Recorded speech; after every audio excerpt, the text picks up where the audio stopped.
தேவனுடைய வார்த்தைக்கு மகிமை உண்டாவதாக.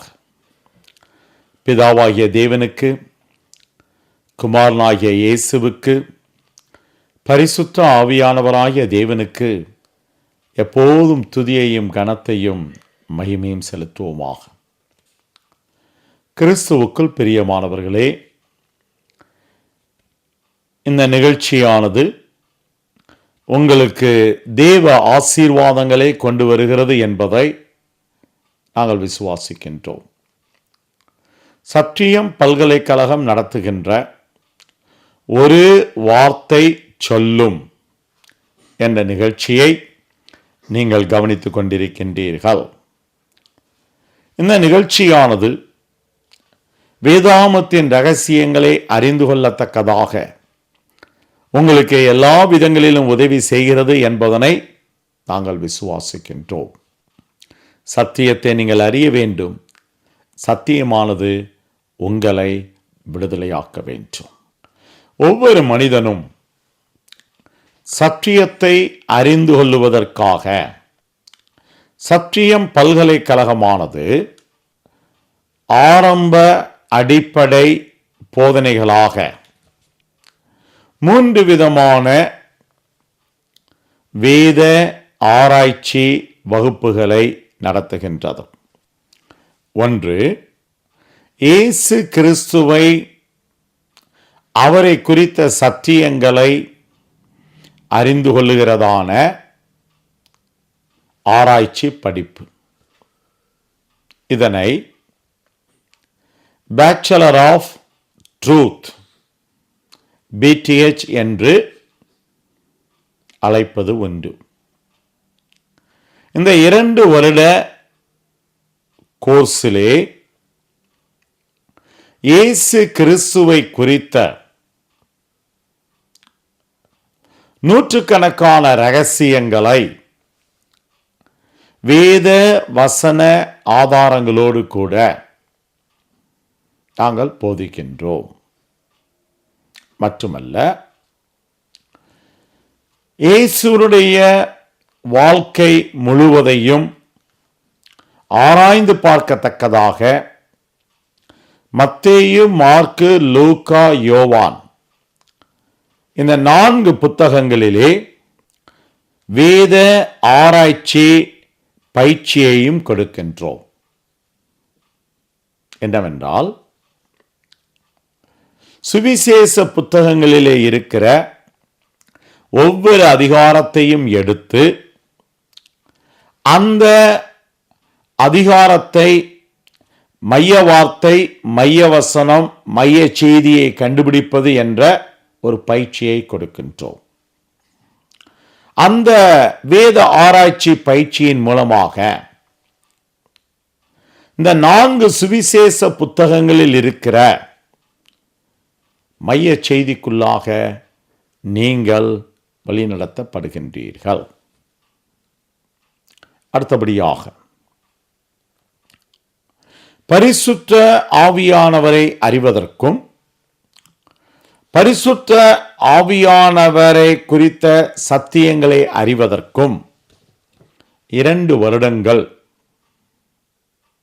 MTH, master of a truth என்ற வேத ஆராய்ச்சி கோர்ஸை, படிப்பை நடத்துகின்றோம். இதிலே ஆவியானவரை குறித்த முழுமையான இரகசியங்களையும் போதிக்கின்றோம். போதிப்பது மட்டுமல்ல, அப்போஸ்தலர் நடவடிக்கைகளில் இருந்து யூதா நிருபம் வரைக்கும் ஆவியானவரை குறித்த இரகசியங்களை ஆராயத்தக்கதாக சாப்டர் ரிசர்ச், அதிகார ஆராய்ச்சி பயிற்சியை சொல்லிக் கொடுக்கின்றோம். 1, பிதாவை குறித்து அறிந்து கொள்வதற்காக, பிதாவை குறித்த சத்தியங்களை விளங்கிக் கொள்வதற்காக நூற்றுக்கணக்கான இரகசியங்களை போதிக்கின்றோம். தொடர்ந்து பிதாவை நீங்களே ஆராய்ந்து இன்னும் அறிந்து கொள்ளத்தக்கதாக ஆதியாமம் முதல் மல்கியா வரைக்கும் பிளஸ் வெளிப்படுத்தின விசேஷத்திலும் சாப்டர் ரிசர்ச் அதிகார ஆராய்ச்சியை உங்களுக்கு நாங்கள் பயிற்சி கொடுக்கின்றோம். ஒவ்வொரு அதிகாரத்திலும் கீவேர்ட்ஸ் மைய வார்த்தைகளை கண்டுபிடிப்பது, கீ வேர்ஸ் மைய வசனத்தை கண்டுபிடிப்பது, கீ மெசேஜ் மைய செய்தியை கண்டுபிடிப்பது, கண்டுபிடித்த காரியங்களிலே கரங்களை வைத்து ஜெபித்து அதனை கிளைம் பண்ணுவது, சொந்தம் பாராட்டுவது, சொந்தமாக்குவது, இப்படிப்பட்டதான வேத ஆராய்ச்சி பயிற்சிகளையும் நாங்கள் கொடுக்கின்றோம். மொத்தத்திலே 2-3 வருடங்களிலே வேதாகம் முழுவதையும் வார்த்தை வார்த்தையாக, வசன வசனமாக, அதிகாரம் அதிகாரமாக நீங்கள் ஆராய்ந்து அதன் மூலமாக ஜீவனையும் கிருபையையும் வல்லமையையும் சுதந்திரித்துக் கொள்ள வேண்டும் என்று இந்த ஆராய்ச்சி படிப்புகளை நடத்துகின்றோம். இப்போது நம்முடைய அடுத்தடுத்த நிகழ்ச்சிகளிலே இயேசு கிறிஸ்துவை குறித்த BTH சம்பந்தப்பட்ட வேத ஆராய்ச்சிகளை தொடர்ந்து போதிக்க திட்டமிட்டிருக்கின்றோம். நேரம் சுருக்கமாக இருக்கின்றபடியினாலே கிட்டத்தட்ட 3 மணி நேரம் போதிக்க வேண்டிய ஒரு சப்ஜெக்டை 25 நிமிடங்களுக்குள்ளாக சுருக்கி இந்த நிகழ்ச்சியின் மூலமாக சொல்லிக் கொடுக்கின்றோம். ஆனால் இதை விரிவாக, இன்னும் விஸ்தாரமாக, ஆழமாக கற்றுக்கொள்ள வேண்டும் என்று நீங்கள் விரும்பினால் இந்த கோர்ஸ்களிலே நீங்கள் இணைய வேண்டும். இந்த கோர்ஸ் மெட்டீரியல் நோட்ஸ்களை நீங்கள் பெற்றுக்கொள்ள வேண்டும். அது சம்பந்தப்பட்டதான விளக்கமான CDகளையும் நீங்கள் பெற்றுக்கொள்ள வேண்டும்.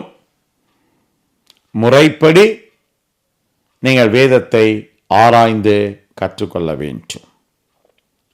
ஒவ்வொரு நாளும் கொஞ்ச நேரமாவது நீங்கள் வேதத்திற்கென்று நேரத்தை ஒதுக்கி வேதத்தை தேடவும் தியானம் பண்ணவும் ஆராயவும் வேண்டும்.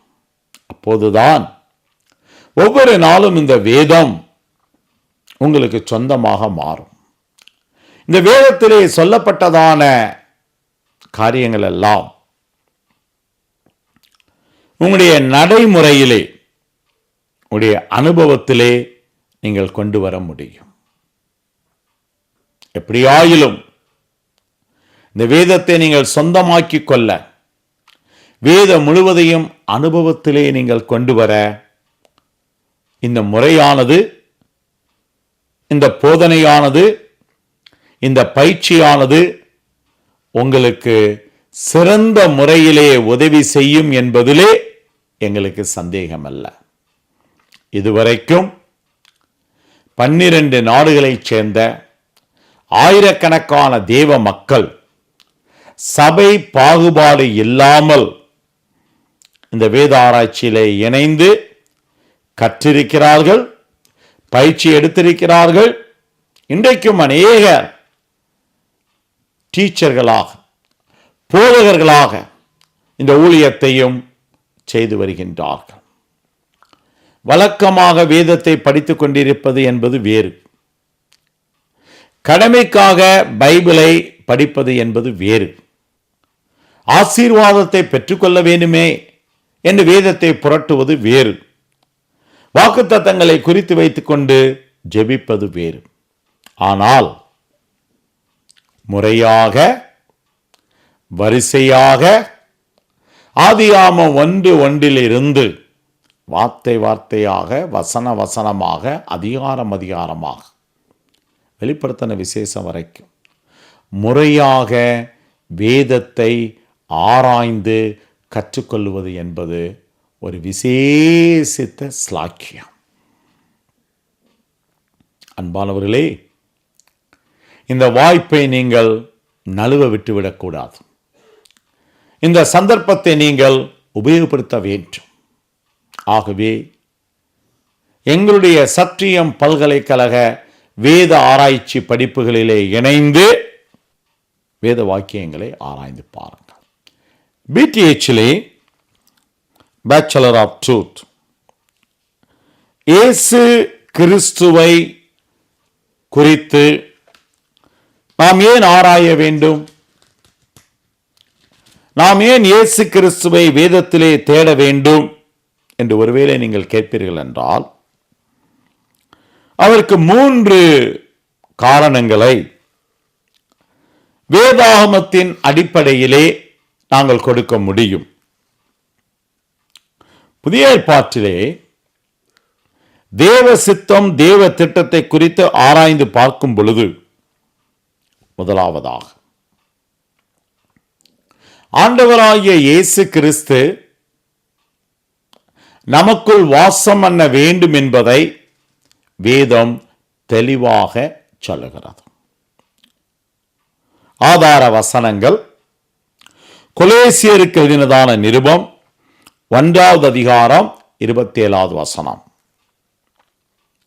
யோவான் 1வது அதிகாரம் 14வது வசனம், 2 கொரிந்தியர் 5வது அதிகாரம் 21வது வசனம், கொலோசியர் 3வது அதிகாரம் 16வது வசனம். இந்த வசனங்களை நீங்கள் ஆராய்ந்து பார்த்தால் உங்களுக்கே தெரிய வரும், இதுதான் புதிய ஏற்பாட்டிலே முதலாவது தேவனுடைய சித்தம். கிறிஸ்து உங்களுக்குள் வாசம் பண்ண வேண்டும். இந்த கிறிஸ்து நமக்குள் வாசம் பண்ணுகிறதை எப்படி கண்டுபிடிப்பது? எப்படி விளங்கிக் கொள்ளுவது? எப்படி அறிந்து கொள்வது? அதற்காகத்தான் அவர் சம்பந்தப்பட்டதான ரகசியங்களையும் அவர் சம்பந்தப்பட்டதான வேத பகுதிகளையும் நாம் ஆராய வேண்டும். இந்த பிடிஎச் படிப்பதனுடைய 2வது நோக்கம் என்ன? ஒவ்வொரு மனிதனும் இயேசு கிறிஸ்துவுக்கு சீஷனாக வாழ வேண்டும். இயேசு இந்த பூமியிலே வந்து 3 வருடங்கள் சீசத்துவ பயிற்சியை தான் கொடுத்தார். மிக முக்கியம், சபையை ஆரம்பிக்கவில்லை. இயேசு கிறிஸ்து பாஸ்டராக உடனடியாக மாறவில்லை. முதலாவதாக இயேசு தம்முடைய ஊழியத்திலே சீஷர்களை மாற்ற வேண்டும், சீஷர்களை உருவாக்க வேண்டும், அந்த சீஷர்கள் தன்னை பின்பற்ற வேண்டும், அந்த சீஷர்கள் மூலமாக அவர்கள் இந்த உலகத்திற்கு சாட்சியாக வாழ வேண்டும் என்பதைத்தான் இயேசு கிறிஸ்து முக்கியத்துவப்படுத்தினார். இயேசுவை ஆண்டவராக ஏற்றுக்கொள்ள வேண்டும், உடனடியாக இயேசு நம்முடைய வாழ்க்கையிலே அற்புதங்களை பண்ண வேண்டும், அதிசயங்களை செய்ய வேண்டும், இயேசு நம்முடைய வியாதிகளை குணமாக்க வேண்டும், இயேசு நம்மை ஆசீர்வதிக்க வேண்டும். எடுத்தவுடனே இந்த கோணங்களிலே, இந்த டைரக்ஷனிலே நாம் போய்விடக்கூடாது. இயேசுவிடத்திலே நாம் வருகிறதனுடைய மிக முக்கியமான நோக்கம் என்னவென்றால், நான் இயேசுவுக்கு சீசனாக மாற வேண்டும், சீசத்துவ பயிற்சியை நான் பெற்றுக்கொள்ள வேண்டும், இயேசுவை உண்மை உத்தமாக நான் பின்பற்றி நடக்க வேண்டும். இதற்காகத்தான் நான் இயேசுவிடத்திலே வருகிறேன் என்ற தெளிவான நோக்கம் வசனங்களின்படி நம்மிடத்திலே இருக்க வேண்டும். ஆதார வசனங்களை பார்ப்போம் என்றால், யோவான் 13:35, யோவான் 15:8வது வசனம், யோவான் 8வது அதிகாரம் 36வது வசனம். இந்த வசனங்களை நீங்கள் வாசித்து பார்த்தால், நாம் ஒவ்வொருவரும் இயேசுவுக்கு சீசனாக வாழ வேண்டும் என்ற கருத்து முக்கியத்துவப்படுத்தப்படுகிறது. எங்களுடைய பிடிஎச் கோர்ஸ் மூலமாக நீங்கள் எவ்விதமாக சீசனாக வாழ்வது? நீங்கள் எங்கனமாக இயேசுவை சீஷனாக பின்பற்றுவது? அப்படி இயேசுவை நீங்கள் சீஷனாக பின்பற்றும் பொழுது உங்களுடைய வாழ்க்கையில என்னென்ன காரியங்கள் எல்லாம் நடக்கும் என்பதைத்தான் நாங்கள் பிடிஎச்ல போதிக்கின்றோம். மூன்றாவதாக, ஒவ்வொருவரும் இயேசு கிறிஸ்துவனுடைய சாயலிலே நிரம்பி வளர்ந்து பூரணப்பட்டு இயேசுவனுடைய இரண்டாவது வருகைக்கு ஆயத்தப்பட வேண்டும் என்று புதிய ஏற்பாடு சொல்லுகிறது. இது புதிய ஏற்பாட்டினுடைய தேவ திட்டம். ஆதார வசனங்கள் ரோமருக்கு எழுதினதான நிருபம் 8வது அதிகாரம் 29வது வாக்கியம், எபேசியர் 4வது அதிகாரம் 22, 23, 24வது வசனங்கள், 1 யோவான் 3வது அதிகாரம் 2வது வசனம். இந்த வசனங்களை நீங்கள் படித்து பார்ப்பீர்களானால் உங்களுக்கு நன்றாக விளங்கும். நாம் ஒவ்வொருவரும் இயேசு கிறிஸ்துனுடைய குமாரனுடைய சாயலினாலே, குமாரனுடைய சாயலுக்கு ஒப்பாக நாம் மாற்றப்பட வேண்டும். அதற்காகத்தான் தெய்வம் நம்மை முன்குறித்திருக்கிறார், முன்னறிந்திருக்கிறார், அழைத்திருக்கிறார், தெரிந்தெடுத்திருக்கிறார், நீதிமானாக மாற்றியிருக்கிறார். ஆகவே வேதம் சொல்லுகிற இந்த 3 விதமான முக்கிய தேவ சித்தத்தை உங்களிலே நிறைவேற்றுவதற்கு உதவியான